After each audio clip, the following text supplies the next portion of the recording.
Welcome back to Morning Rush. For the first time in U.S. history, 3 branches of the military are operating without a Senate-confirmed leader.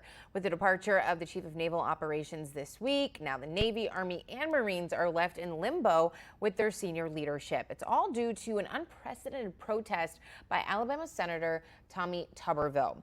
The Republican has held up promotions for as many as 300 military personnel because he opposes the Pentagon policy that allows service members receiving abortions to be granted leave and reimbursed for travel costs.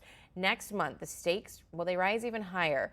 The nomination of Air Force General C.Q. Brown, who's slated to become the next chairman of the Joint Chiefs of Staff, hangs in the balance when the position becomes vacant at the end of September. Retired Army Lieutenant Colonel Daniel Davis joins us live this morning to discuss this mess, this predicament, if you want to call it that. Always good to see you. He's also a senior fellow and military expert at Defense Priorities. We appreciate you coming on the show today. So what type of impact does the stalling of these types of confirmations have on our military?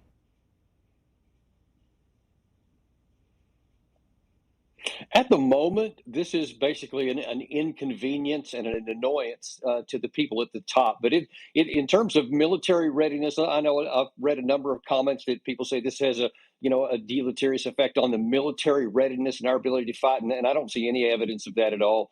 It's just not true. We systematically build our defense to be able to do that. Our operations, for example, I used to be the second in command of an armored cavalry squadron, and part of our everyday training was that if we go into exercises or into combat operations, that the next guy in line will come in if anything ever happens to the commander, so that the organization itself continues to function no matter who's at the top. And that's the same way at these levels here. There's in fact people sitting in every one of these positions. Nothing is going undone, but it's very disruptive to people at the top. Now, if this continues to go on to the end of the year, that number could rise to over 600. And now that you are going to start having some problems with longer range planning. But up to this point, it's not caused any actual disruption to military readiness. Got it. So how do we reach a resolution then when the Pentagon isn't budging on its policy and Senator Tuberville isn't budging either on something that two kind of controversial topics here? Yeah, it really is. This is probably the most divisive subject and topic in the American polity and even in the American public right now. That's the abortion issue.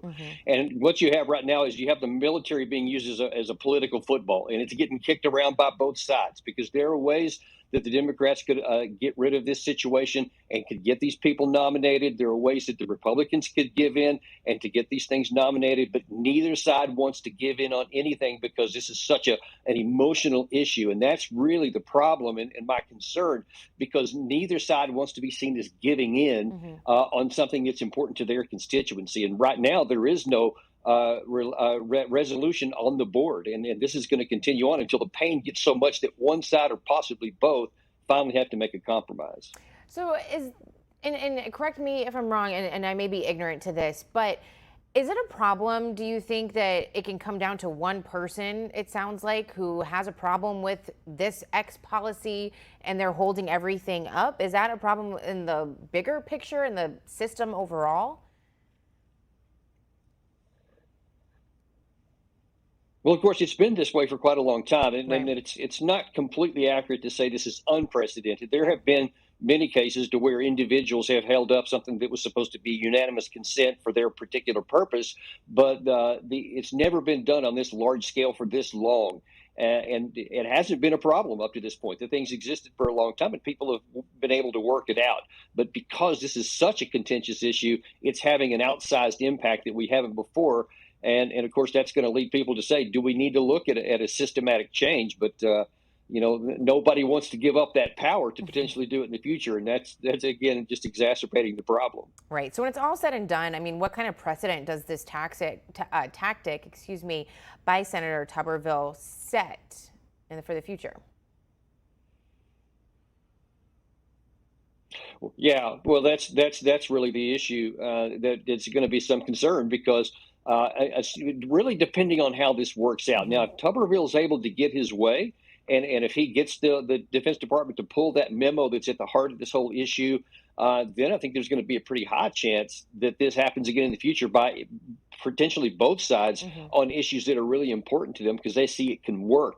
But if Tuberville is not able to get this and he ends up taking a political hit, then it'll diminish because then anyone who would think about doing it in the future would realize that the chances of loss are higher than the potential to gain. And unfortunately, it's unknown at this point how it's going to work out. So we don't know whether it's going to be a precedent and something to happen more, or something that's not going to happen again. Well, we shall see. Retired Army Lieutenant Colonel Daniel Davis, as always, thank you for your time. And of course, thank you for your service as well.